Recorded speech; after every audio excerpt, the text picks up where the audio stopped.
Okay, muli po magandang umaga po sa inyo po lahat po.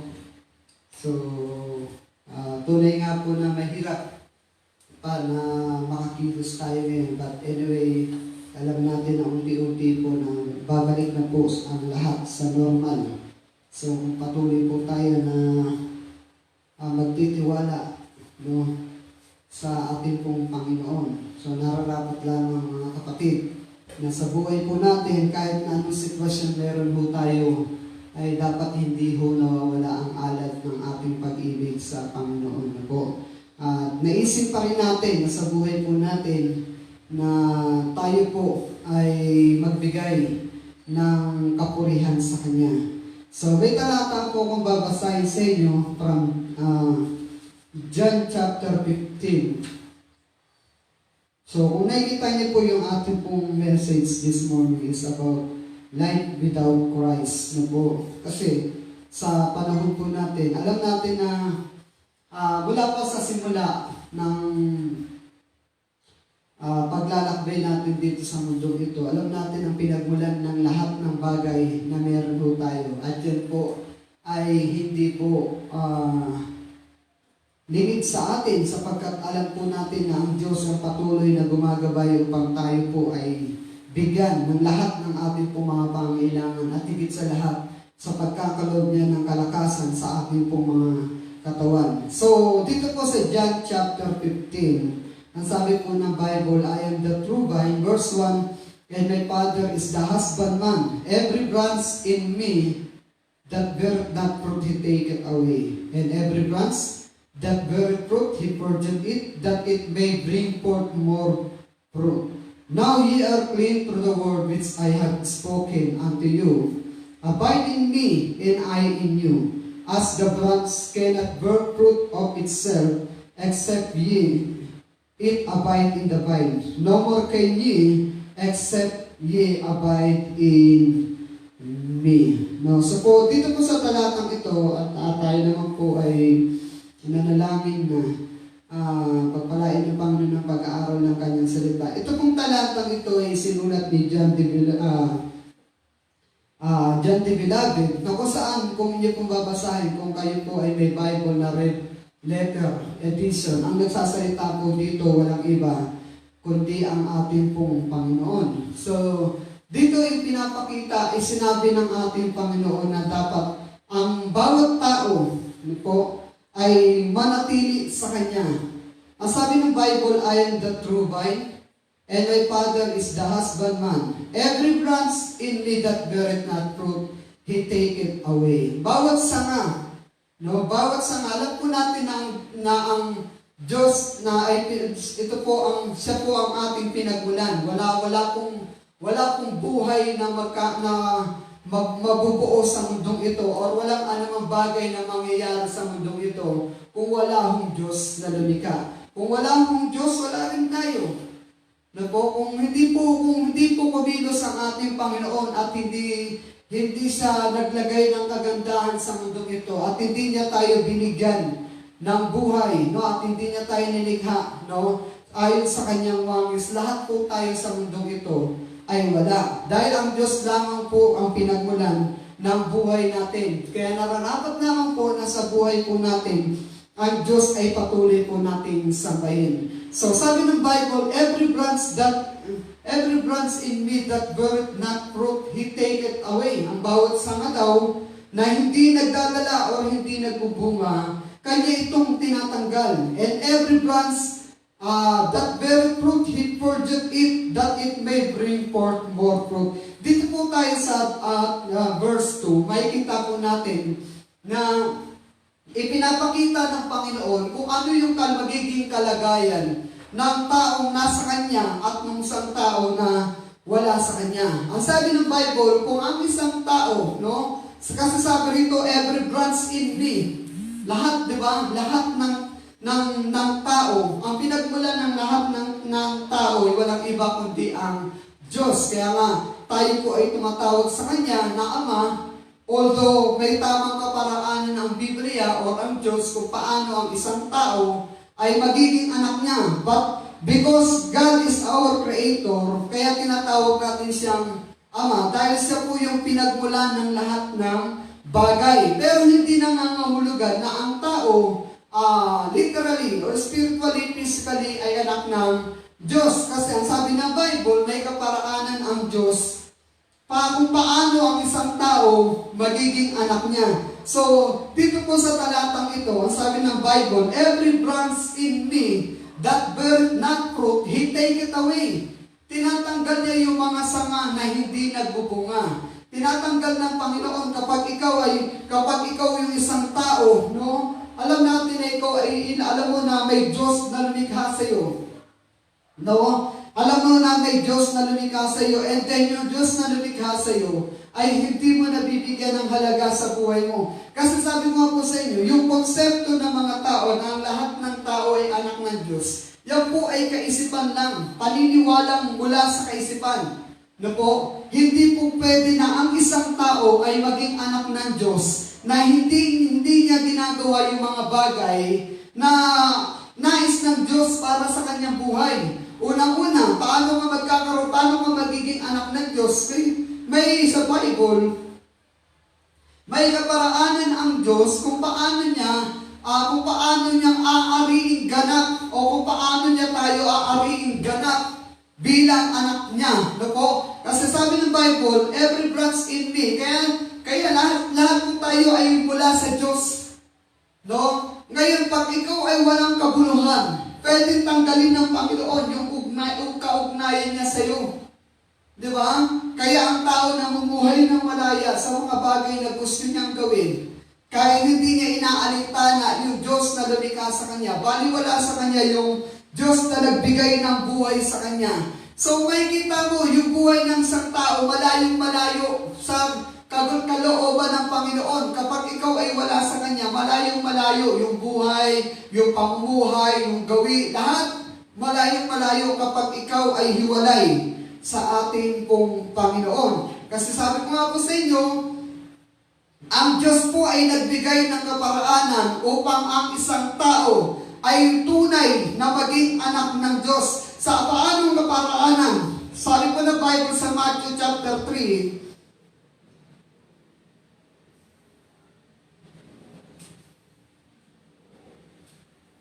sa Matthew chapter 3, mababasa po natin, mamaya balikan ko po yung John chapter 15. Ang sabi po ng Biblia sa Matthew chapter 3, verse 17, ang sabi po ng Bible, and lo, a voice from heaven saying, this is my beloved Son, in whom I am well pleased. Dito po sa talatang ito po ay senaryo na kung saan ang ating Panginoon ay nagpabautismo kay John the Baptist. Dito po yung senaryo na ang ating pong Panginoon ay sumunod kung ano yung nais ng Ama o kung ano yung mga bagay na gustong ipagawa sa kanya ng Ama. Kaya ang sabi ng Bible, ang sabi ng Ama sa kanya, and the voice from heaven saying, this is my beloved Son, in whom I am well pleased. Although we believe na ang ating pong Panginoon ay hindi siya kagaya ng tao, na tayo pong mga tao, physically, create niya tayo. No po? Pero ang ating Panginoon, siya po ay nagkatawang tao. Diyos na nagkatawang tao. At dito po, ang sabi ng Bible, this is my beloved Son, in whom I am well pleased. Ito yung talata na kung saan ipinapakilala ng Ama yung kanyang anak, no? Bakit ipinapakilala? Kasi makikita po natin yung attitude na meron ng ating Panginoong Jesucristo. Siya po ay naging masunurin. Kung ano yung nais ipagawa sa kanya ng Ama, no po, ay kanyang ginagawa. Ngayon, kung sasabihin mo na ikaw ay anak ng Diyos, pwede bang masabi ng Diyos na this is my beloved Son, or this is my beloved daughter, kung hindi mo naman ginagawa kung ano yung kalooban ng ating Ama o ng Diyos. So dito po, hindi siya kagaya ng tao na kailangan may gawin siyang paraan, may gawing paraan para angkinin o gawing anak ng Diyos. Tayo po ay, kaya nga sabi ng John 3:16, for God so loved the world that He gave His only begotten Son. So begotten Son, it means walang ibang anak ng ang Diyos maliban sa Kanya. Kaya dito makikita natin mga kaibigan, napakahalaga na maunawaan po natin na kung tunay na tayo po ay kumikilala sa ating Panginoong Jesucristo, ang sabi po ng Bible dito ay mabibigyan natin ng kaluguran ng Ama. Tingnan po natin ang sabi ng Bible. Paano ang isang tao magiging anak ng Diyos? Mamaya babalikan po natin ng John chapter 15 na po. Pero tignan po muna natin dito. Ang sabi po ng John 1:12,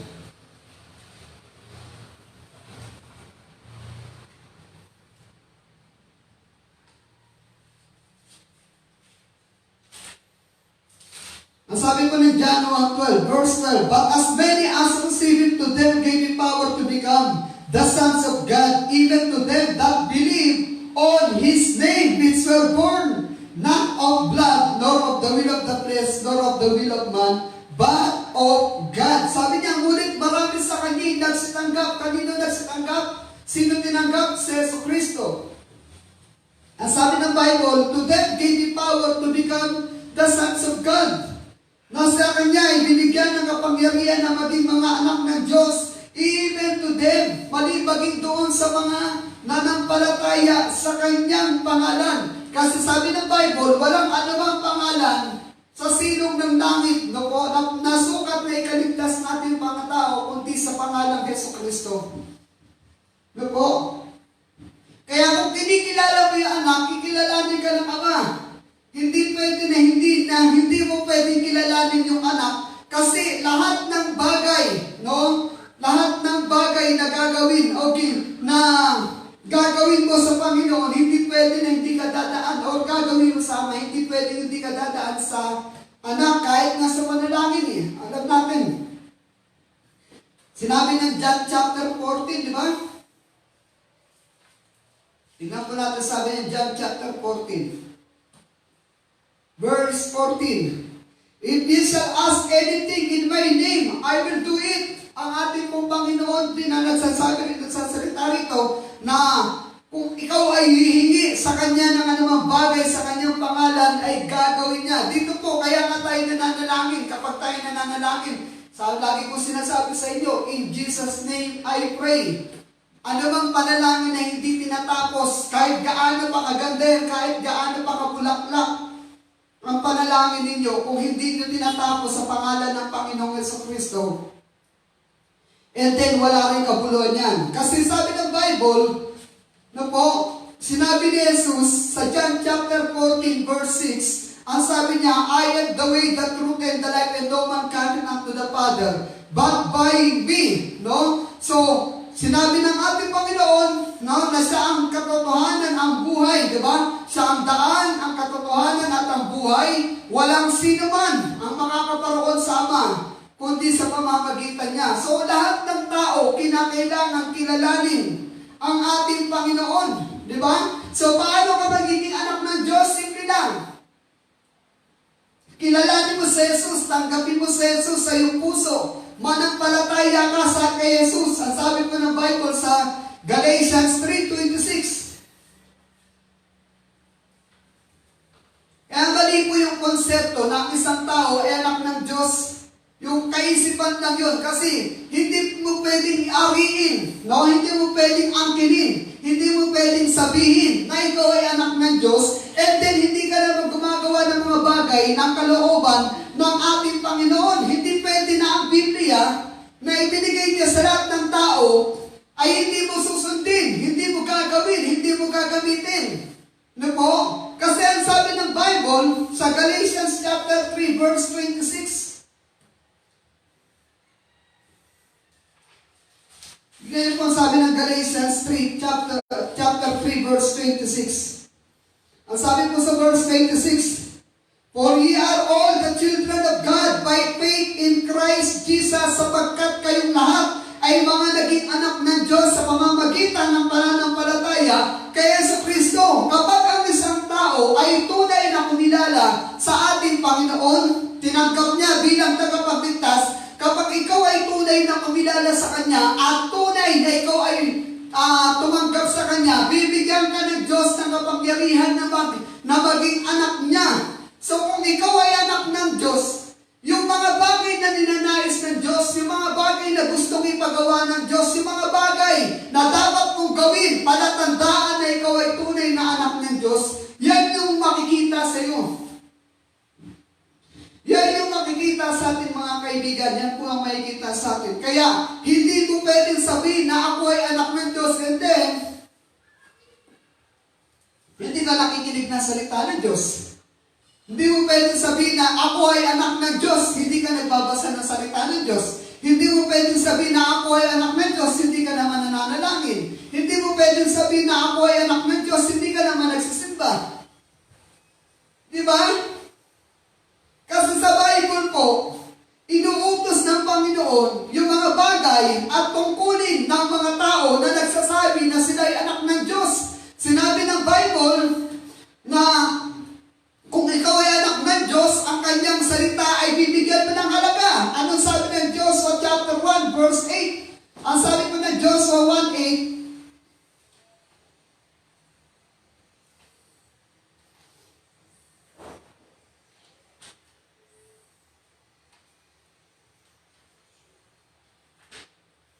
tignan po natin ang sabi ng Joshua.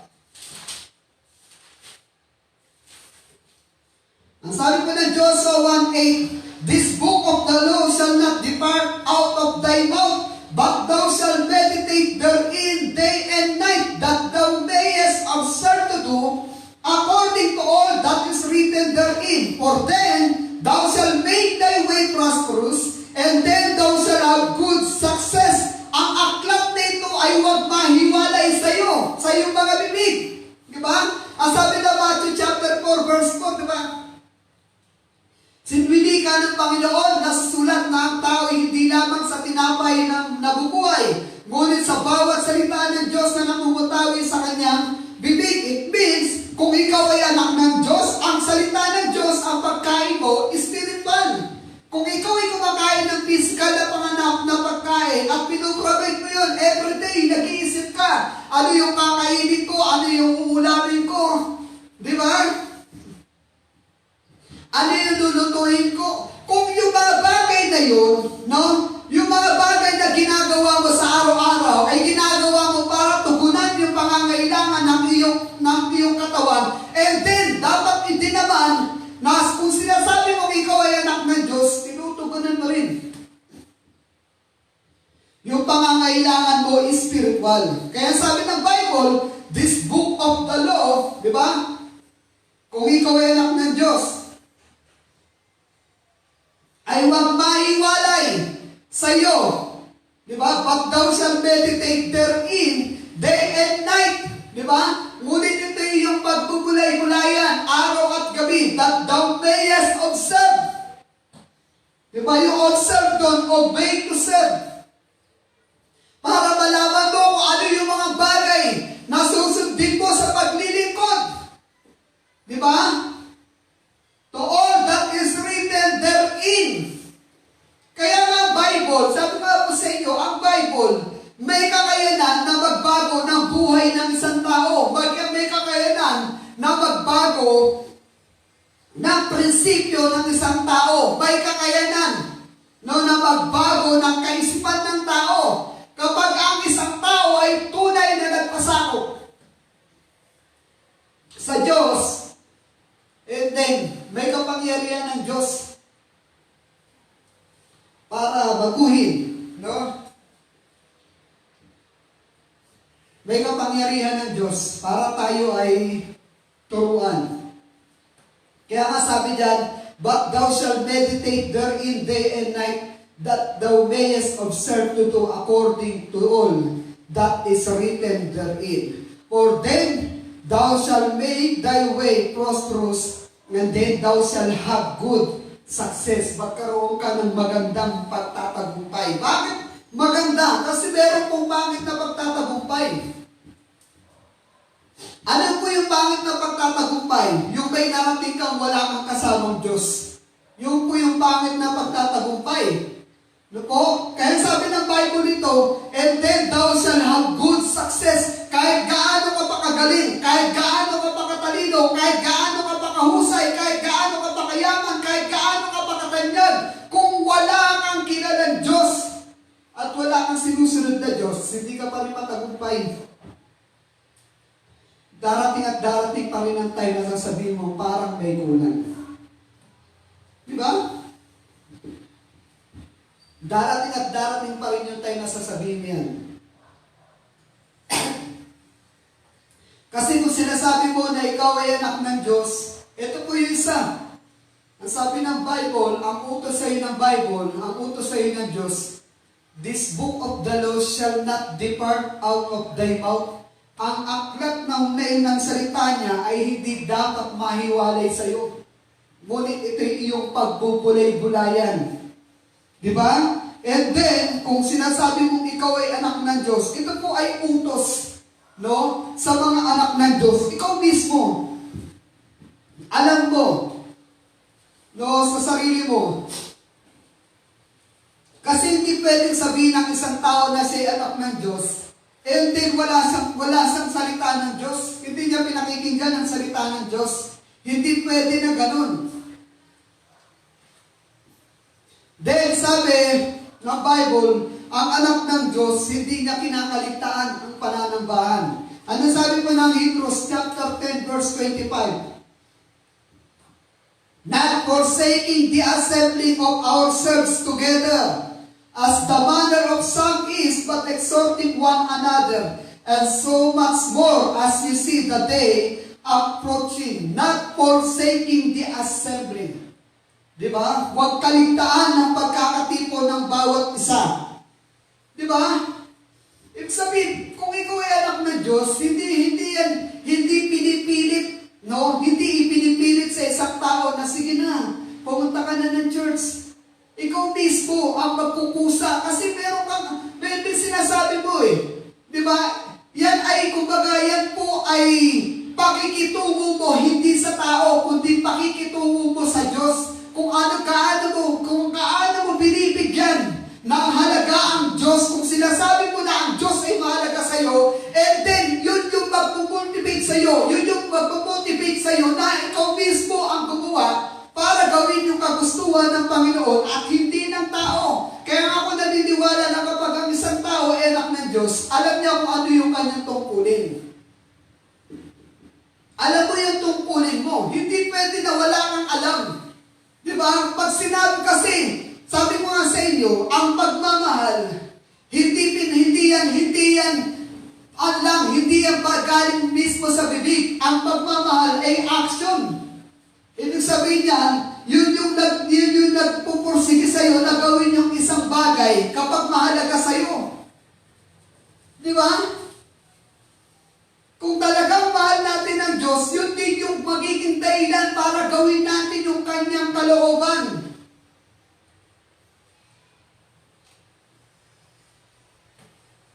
Sabi ko nga po sa inyo ang mga tao takot pumunta ng simbahan.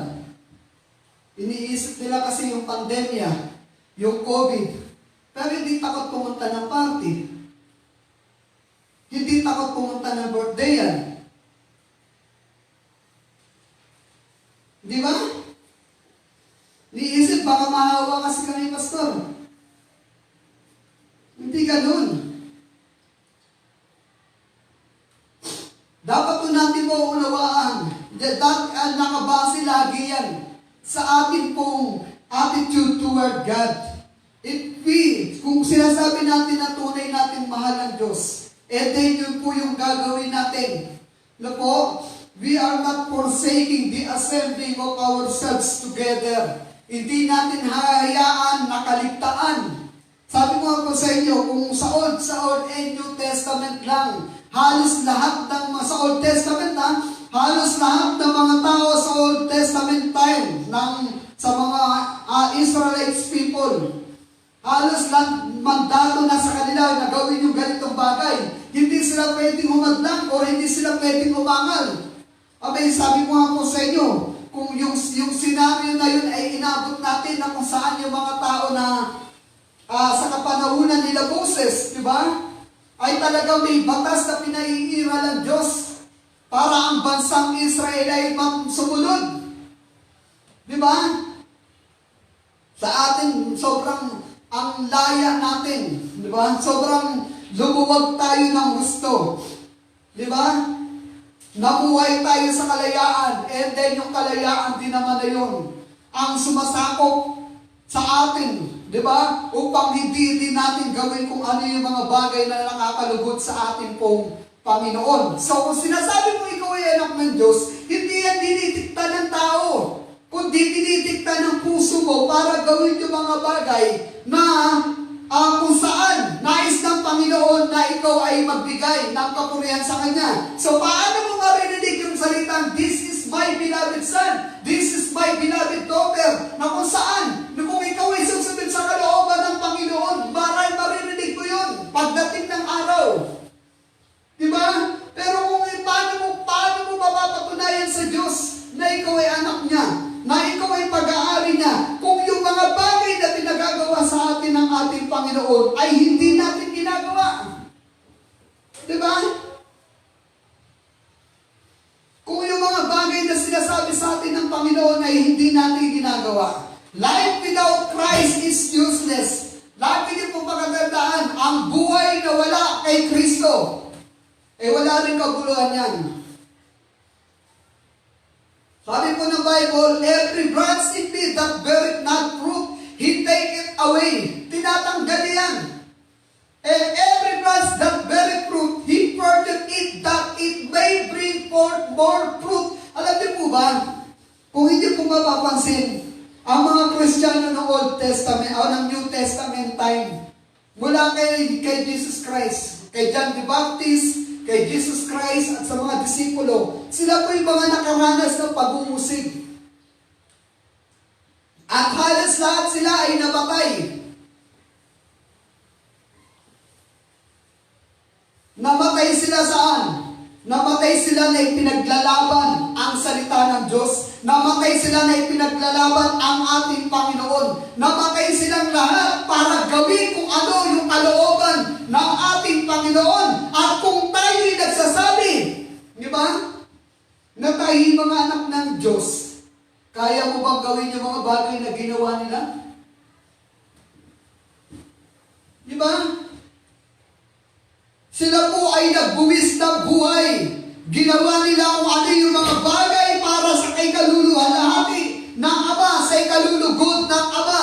Ibinigay ng mga disipulo ang kanilang buhay upang mapaglingkuran ang Diyos. Ang sabi po ng Bible, verse 3. Ganyan po. I-echo.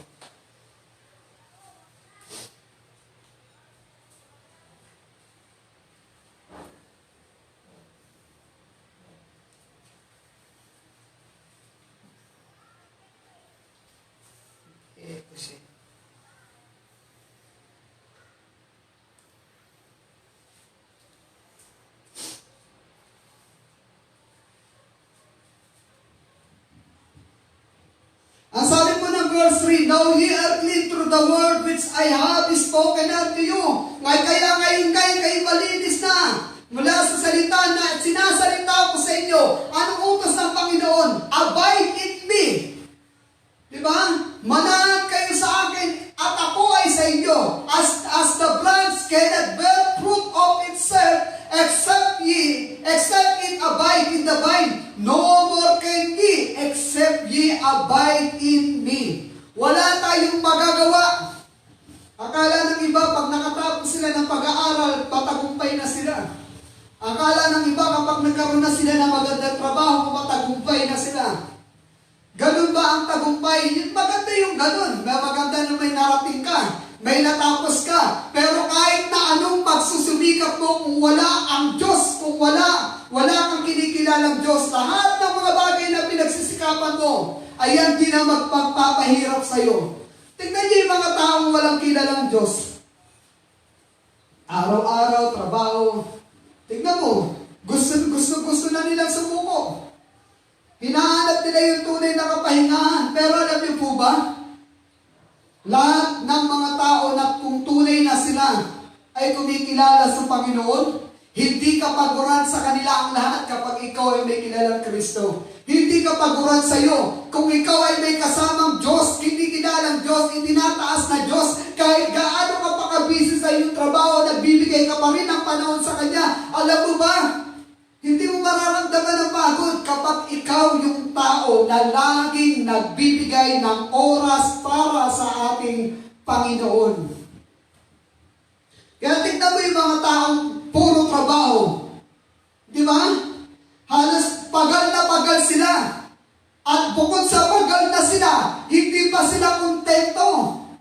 Walang pagkakontento kapag wala kang kilala na Diyos. Wala kang kilala sa buhay mo na Diyos o wala kang kinikilalang Diyos sa buhay mo. Hindi ka rin magkakaroon ng satisfaction.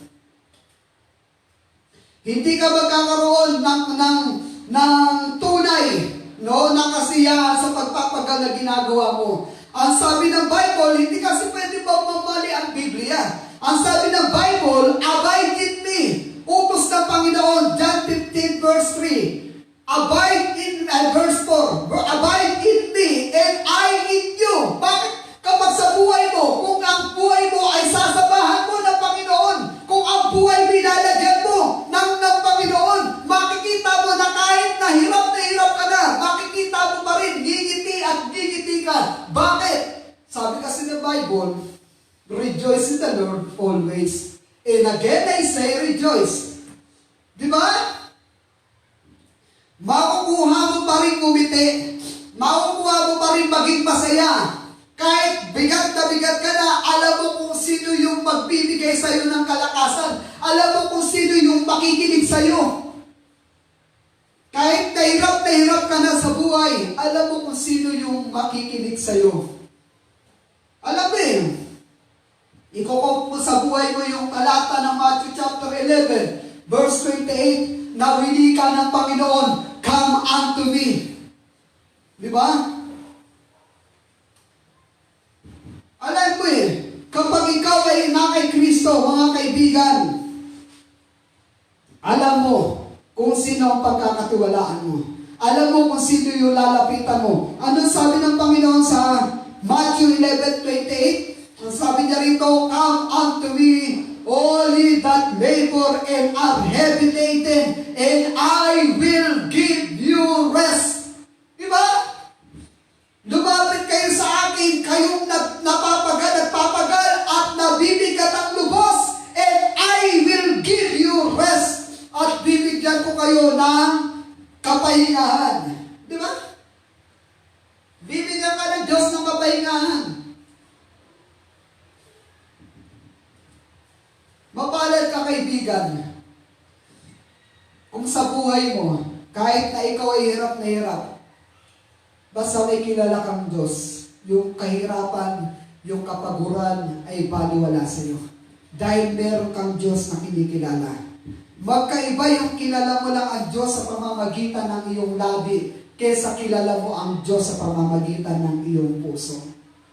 Kasi kapag ang Diyos ay tunay na nasa puso mo, kaibigan, hindi mahirap para sa iyo sundin kung ano ang kalooban ng Diyos.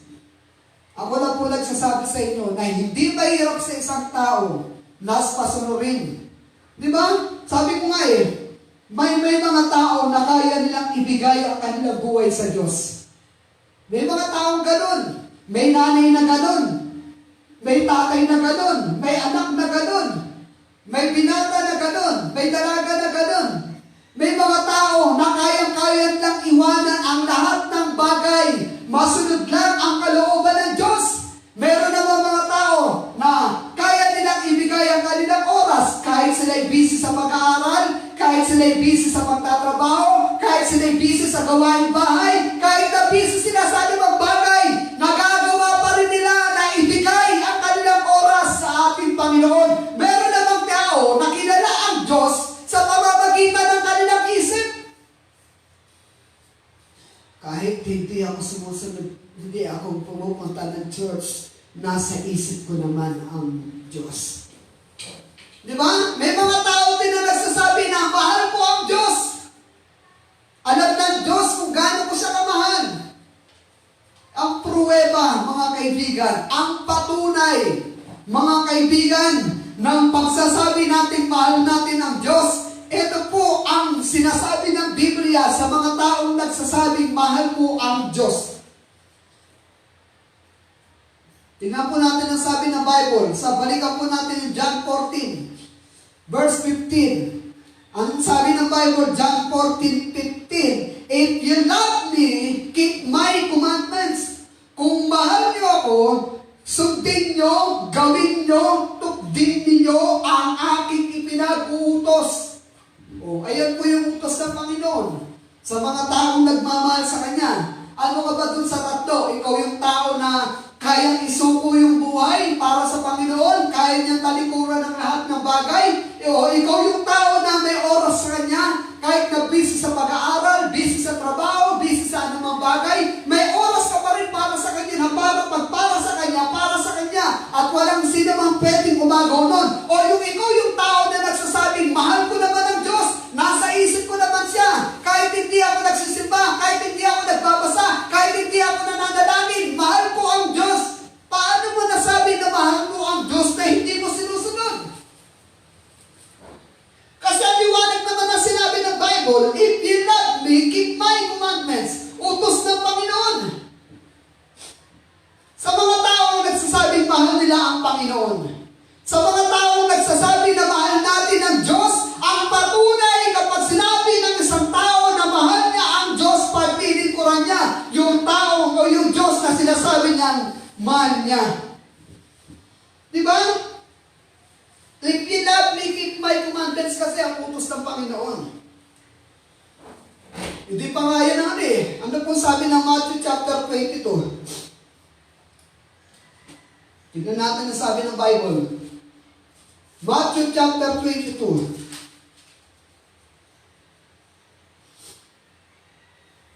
Verse 37. Jesus said unto him, Thou shalt love the Lord thy God with all thy heart, and with all thy soul, and with all thy mind. Utos ng Panginoon na ibigin natin siya ng buong puso, buong kaluluwa, at buong kaisipan. Magagawa mo ba yun?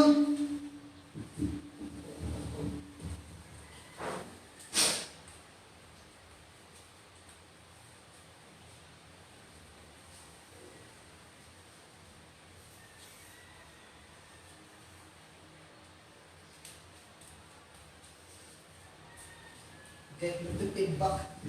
Magagawa mo ba yun? Magagawa mo bang sabihin na mahalin mo ang Panginoon ng buong puso, ng buong kaluluwa, ng buong kaisipan? Magagawa mo ba yun? Lagi niyong pagkatandaan, alam ng Panginoon na ang kaisipan ng tao ay hati-hati. Diba? Kung nanay ka, hindi mo alam kung paano mahahatiin yung 100% na utak mo. Diba? Kung tatay ka, ganun din. Kung anak ka, teka lang. Karamihan kasi, di ba? Dalawa lang nahahati ang isip ng kabataan eh. Saan ba nahahati? Basta. Di ba? Pero dito kasi sabi ng Bible, Thou shalt love the Lord thy God. Ibigin mo ang Panginoon mong Diyos ng ng buong puso. Kaya mo bang ibigay ang puso mo sa Panginoon ng buo? With all thy soul, ng buong kaluluwa, at with all thy mind, ng buong kaisipan. Ibig sabihin niyan, mga kaibigan, kung ikaw yung tao na tunay na nagsasabi na mahal mo ang Diyos, bibigay mo ng buong buo. Pero bagamat mahirap, mga kaibigan, sa mundong ating ginagalawan, ngunit gusto ko pong maunawaan ninyo, kahit isa man lang dyan, may mapatunayan tayo. Ano yung isa doon? If you love me, keep my commandments. Kung mahal natin ang Diyos, sundin natin ang Kanyang ipinag-uutos. Kaya dito po makikita natin, sa talata ng John chapter 15, ang sabi ng Bible dito, abide in me. Utos ng Panginoon. If you love me, keep my commandments. Anong utos pa ng Panginoon? Abide in me. Manahan kayo sa akin. And I in you, at ako'y isa sa inyo, as the branch cannot bear fruit of itself. Kagaya ng isang buong sanga na hindi kayang magdala or magbunga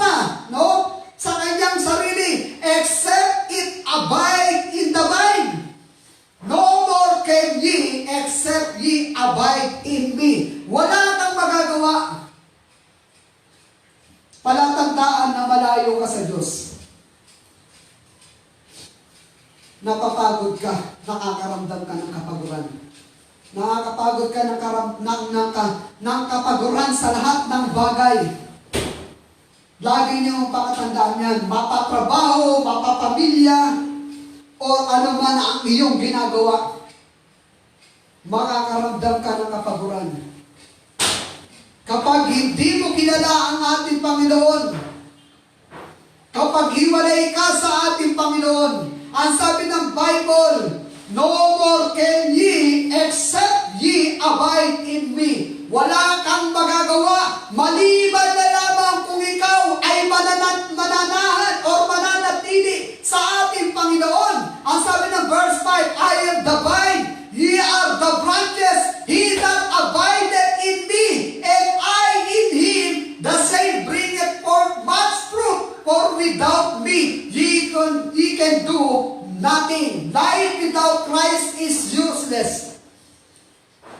Life without Christ is nothing. Life without Christ is limitless. Lagi niyo pong pakatandaan yan. Kung wala si Kristo sa buhay mo, walang kabuluhan ng lahat ng bagay na ginagawa mo. Walang kabuluhan ng pagsusumikap ng isang tao kung wala isang Kristo na kilala sa buhay niya. Walang kabuluhan ng lahat ng bagay na ginagawa ng isang tao. Magsumikap ka, yes, maganda yan, pero mas maganda na sa pagsusumikap mo, sinasamahan mo ng Panginoon, kinikilala mo ang Panginoon, itinataas mo ang Panginoon, tinatakilan mo ang Panginoon, binibigyan mo ng oras at buhay ang ating Panginoon. Ang tunay na matagumpay ay yung tao na may kilalang Diyos sa kanyang buhay. Tandaan niyo yan. Hindi pwede na ang isang tao na magsasabi siya ng anak na siya ng Diyos and then wala siyang panahon sa Diyos. Lagi niyo pakatandaan, mapalad kayo pag napapakinggan niyo ang salita ng Diyos. Mapalad kayo. Dahil ang salita ng Diyos ay paalala lagi sa atin kung paano at dapat natin sundin at gawin kung ano ang kalooban ng Diyos. Mapalad ka pag napapakinggan mo ang salita ng Diyos. Dahil ito po ay nagsisilbing paalala sa atin ng Diyos. Ito ang nagsisilbing paalala sa iyo. Pag wala kang kilalang Diyos, walang kabuluhan ng lahat ng bagay na meron ka.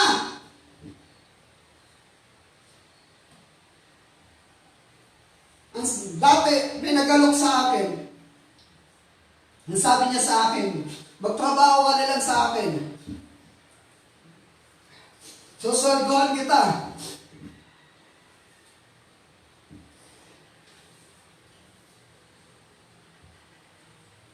Malaki. Big time ratio lang niya ako. Basta malaki talaga.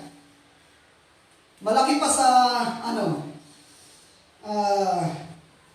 20.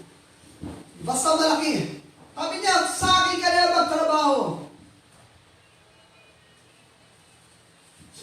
Sabi ko sa kanya, may trabaho na ako at mas malaki ang sweldo ko. Sabi niya, bakit wala kang pera? Hindi naman na nasusukat dun eh. Kontento na ako kung sino yung pinaglilingkuran ko. At hindi ko pa naman naranasan na pinagkulang ako ng Panginoon. Mga kaibigan, maganda yung nagsusumikap ka para kumita, para may taguyod yung pangangailangan sa araw-araw. Maganda yan. Nagsusumikap ka sa pag-aaral para may marating ka, magamit mo para sa kinabukasan mo. Maganda yan. Pero gusto ko maunawaan mo, kaibigan, na hindi lang yan ang buhay. Hindi yan ang pinakalayunin ng Diyos kung bakit Kanya binigyan ng buhay. Ang pinakalayunin ng Panginoon, bakit, why God created us. Alam niyo kung ano? To glorify His name. To worship Him. To honor Him. Di ba? Yung tungkulin mo, dapat mong gampanan. May tungkulin ka sa buhay mo, meron kang tungkulin sa Diyos na pinagmulan ng buhay mo. Kaibigan, ang salita ng Diyos ay wag sanang parang isang lata na narinig mo na walang halaga. Dapat ang salita ng Diyos ay kapag iyong napakinggan na parang itong matamis, di ba?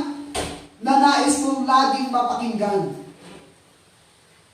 Mapalad tayo kapag napapakinggan natin ang salita ng ating Panginoon. Mapalad tayo kapag binibigyan tayo ng Panginoon ng kanyang salita bilang paalala upang tayo magkaroon ng kaayusan, upang tayo magkaroon ng kapayapaan, upang tayo magkaroon ng pagkakontento, upang tayo magkaroon ng tunay na kasiyahan, upang tayo magkaroon ng lahat ng bagay na higit sa mga bagay na inaakala mo. Mas masarap maglingkod sa Diyos. Lagi mo pakatandaan yan, kaibigan. Mas masarap ang maglingkod sa Diyos. Mas masarap magbigay ng papurihan sa Diyos. Mas masarap. Magtatagumpay ka. Magtatagumpay at magtatagumpay ka. Pero mas maganda sa pagtatagumpay mo, kasama mo ang Diyos. Life without Christ is nothing. Life without Christ is useless. Sabi nga na yung I am nothing without Christ. Ito sa dulo ng Christ, o Christian. I am nothing without Christ. Wala tayong kabuluhan kung wala sa Kristo. Ang sabi ng Bible, sa verse 6, if a man abide not in me, he is cast forth as a branch, and is withered, and men gather them, and cast them into the fire, and they are burned. If ye abide in me, and my words abide in you, ye shall ask what ye will, and it shall be done unto you. Kung mananahan ka sa Panginoon, at ang salita niya ay mananahan sa iyo, hingin mo yung mga bagay ng kanya na gusto mo, and it shall be done unto you. At gagawin sa iyo.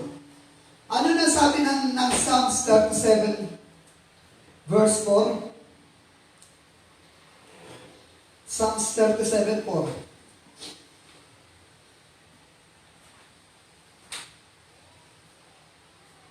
Verse 4. Delight thyself also in the Lord, and He shall give thee the desires of thine heart. Ito po yung karugtong ng talata na binasa po natin. Delight thyself also in the Lord. Also, hindi lamang sa buhay dito sa mundo, hindi lamang sa yaman dito sa mundo, hindi lamang sa tagumpay na pangmundo, dapat mithiin din natin ang Panginoon at kung ano yung layunin, mithiin, naisin, gustuin ng ating mga puso, ibibigay niya. Mapalad ang mga tao na kilala ang Diyos. Ulitin ko po mga kaibigan, mapalad ka kung nakakapakinig ka ng salita ng Diyos. Dahil yung salita ng Diyos nagpapaalala sa iyo, kaibigan, dapat ganito ka. Kaibigan, dapat ganito ka. Kaibigan, dapat ganito ka. Dapat kilala mo ang Diyos. Dapat may kilala kang Panginoon. Dapat, diba? Mabigyan mo ng halaga ang Diyos sa buhay mo. Sana po ang salita ng ating Panginoon na hindi mawala ng kabuluhan sa atin. Ulitin ko po, pag sinabi mong anak ka ng Diyos, hindi lamang dapat sa isipan nakatatak. Diba? Hindi lamang sa puso namumutawi, kundi sa puso. Sabi nga ng Bible, diba? Love the Lord thy God with all thy heart, with all thy soul, and with all thy mind. Kasi pag tunay na iniibig mo ang Diyos, gagawin mo kung ano ang kalooban ng Diyos. Lagi niya kung pakatandaan niya. Kung tunay na iniibig natin ang Diyos, gagawin natin yung mga bagay na makakapagbigay ng kaluguran sa ating pong Panginoon. Delight thyself also in the Lord, and He shall give thee the desires of thy heart. Tayo po'y manalangin, dakilang Diyos, salamat po sa inyo pong salita. Salamat po sa paalala na kung saan, Panginoon, kami po ay laging yung tinuturuan kung paano kung ano dapat namin gawin sa buhay po namin. Ang dalangin ko po, Ama, na sa inyo pong salita na amin na pakinggan, nawa ang bawat isa, Panginoon, ay patuloy na magkaroon ng bukas na isip, bukas na puso upang kayo po'y kilalanin ng tunay. At kung paano sinasabi namin na mahal namin kayo, ang panalangin namin na ito po ay aming maipakita, hindi lamang sa salita, kundi may pakita po namin sa gawa. At kayo po ang tunay na may bawang sa aming mga puso, sapagkat sinilika namin niyo pong salita kung ano ang nilalaman ng aming mga puso, ito ang mamumutawi. At ito ang lalabas. Ganun din ang Panginoon, alam po namin kung ang tao at kami ay tunay na nagmamahal sa iyo, kami ay ahakbang upang paglingkuran ka. Kung panalangin ko po, Ama, na tulungan niyo po ang bawat isa, ang mga anak ninyo, kayo po ang patuloy na magpaunawa sa kanila ng inyong pong salita. At nawa sa puso po nila, Panginoon, ay nandun pa rin yung alag na pagnanais nila na mapaglingkuran kayo. Kayo rin po ang patuloy na kumilos, Panginoon, sa bawat tao na nakapakinig, Panginoon, ang panalangin ko po, ng puso po nila ipakahipuin ninyo at sila po'y magkaroon ng time upang kilalanin at tanggapin kayo bilang tagapagligtas. At ganoon din po ang panalangin ko na gabayan niyo po ang bansang mundong aming ginagalawan. Ang dalangin ko po na kayo po ang magbigay ng tunay na kagalingan, Panginoon, sa mundong aming ginagalawan at ganoon din po sa bansang Pilipinas, mula sa presidente namin hanggang sa mga gabinete niya, sa lahat ng mga naglilingkod bayan at ganoon din po sa amin pong mga frontliners, sa mga kapulisan, mga kasundaluhan, pakaingatan niyo po sila at maging sa mga nurse, Panginoon, sa mga doktor.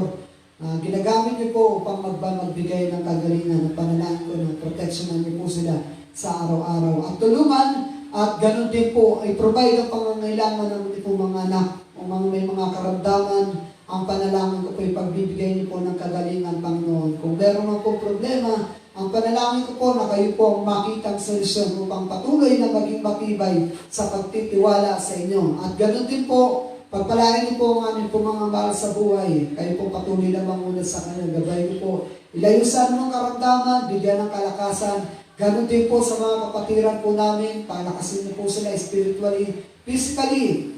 Ilayo niyo po, Panginoon, sa anumang karamdaman at i-provide niyo po ang pangangailangan sa araw-araw. Kayo po ang patuloy na kumilos at kayo po ang patuloy, Panginoon, na magbigay ng kaayusan. Maging sa lugar na ito, kayo po ang patuloy na magbigay, Panginoon, ng inyong pong biyaya, Panginoon. Lukubin niyo po ang lugar na ito, Panginoon. At ang panalangin ko po na kayo po may taas, madakila at magbigay ng kaliwanagan. At kayo po patuloy na manguna sa gawain, ganoon din po sa mga kapastoran. Sa lahat po ng mga anak ninyo na nagdilikod, patuloy niyo po i-provide ang pangangailangan at kayo po ang patuloy na may taas, Panginoon. Salamat sa mensahe ng inyong pong salita. Pagpalain na rin po ang mga kapastoran at ganoon din po ang mga kapatiran sa iba't ibang bansa. Mga pinsan ko, patapakaingatan niyo po sila, maging mga kapatid ko. Gabayan niyo po, maging tatay ko, maging tita ko, maging mga tito ko, kayo po patuloy na gumabay sa kanila. Kayo po patuloy na manguna, maging sa mga pamangkin ko at mga kapatid, Panginoon. At ganoon din po, Panginoon, kay Jenny, gabayan niyo po siya lagi. Maging kanyang mami, gabayan niyo rin po sila. Patuloy na palakasin niyo po at ipagkaloob lagi sa araw-araw ang pangangailangan. Then I pray also po kay Pastor Richard, Okanagan Valley Baptist Church, patuloy niyo pong gabayan sila at ilayo sa anumang karamdaman, maging si Pastor Steve, gabayan na rin po siya lagi ang kanyang kalusugan, pakaingatan niyo po. At kayo po patuloy na manguna, ang dalay ko po sa mga event na darating para po sa gawain niyo. Bigyan niyo po ako ng list ng Panginoon kung ano yung mga bagay na dapat gawin. Ganun din po ang Bible School at ang mga meeting, Panginoon, na gagawin po namin. Kayo po patuloy na kumilos at may taas. Pagpalain niyo po, maging ang mga kapitbahay ko. I-provide niyo po ang pangangailangan ng lahat. At dalangin ko po na ang inyong pong salita ay may tanim sa aming mga puso at magbunga ng paggawa at pagsunod sa inyo. Salamat po muli, Panginoon. Ito po yung dalangin sa tanging pangalan ni Jesus. Amen. Amen. Thank you po. God bless you. To God only the glory.